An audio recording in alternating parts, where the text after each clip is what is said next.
Yeah, we did good. Does it tire you out? Yeah, it's a little loud with no upholstery in it. We'll get to that. Gonna rebuild that rear end first. Maybe change the gear ratio. How you feeling about it? Oh man,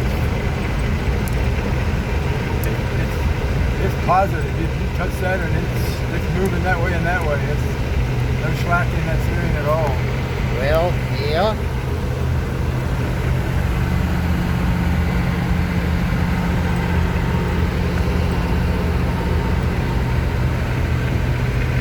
And it's only 40, 45.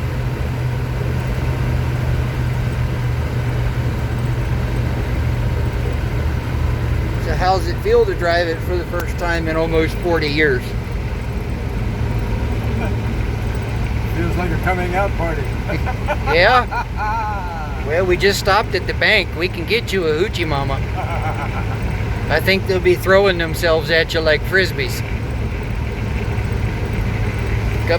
No, that's for your group down there in North Carolina. Oh no, They're gonna love it. yeah. Well, I'm looking at the back seat, Daddy. There's enough room to get busy. Maybe we should go pick up Mom.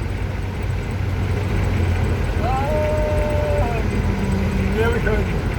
Okay, so you're using your discretion because you know we're on video right now.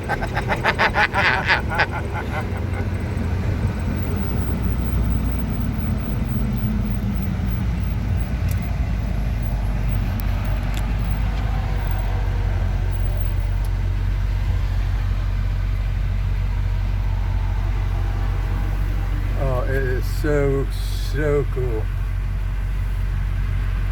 Is it everything you wanted back in 1960? Absolutely more than I could have ever expected. Why don't you tell the story about driving down to Kentucky to get that V8? Yep. That was a long trip. Yep, And drove this thing back. from Hagerstown, Maryland. Well, when we drove it back to Hagerstown, Maryland, it had the V8 engine in the trunk, Mm-hmm.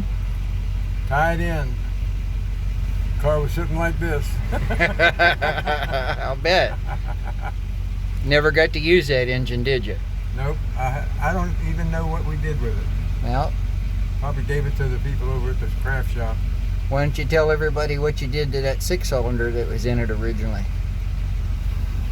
That is still at the house.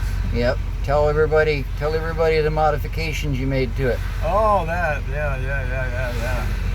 Well, let's see. I think we had 60,000 off the head, and had a little bit of opened up the bore. Can't remember now what it was, how much. But with the work on the head and the work on the bore and the dual carburetors and dual exhaust, wasn't nothing but them straight 8 Buicks that would chase me up and down the mountain up there in Kentucky. Yeah.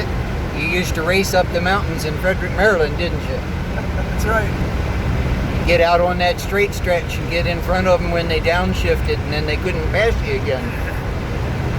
Well, the trucks going up South Mountain and going up Route 40, the trucks would always have to pull off to the right-hand lane, be in their lowest gear, so they're going around 3 or 4 or 5 miles an hour.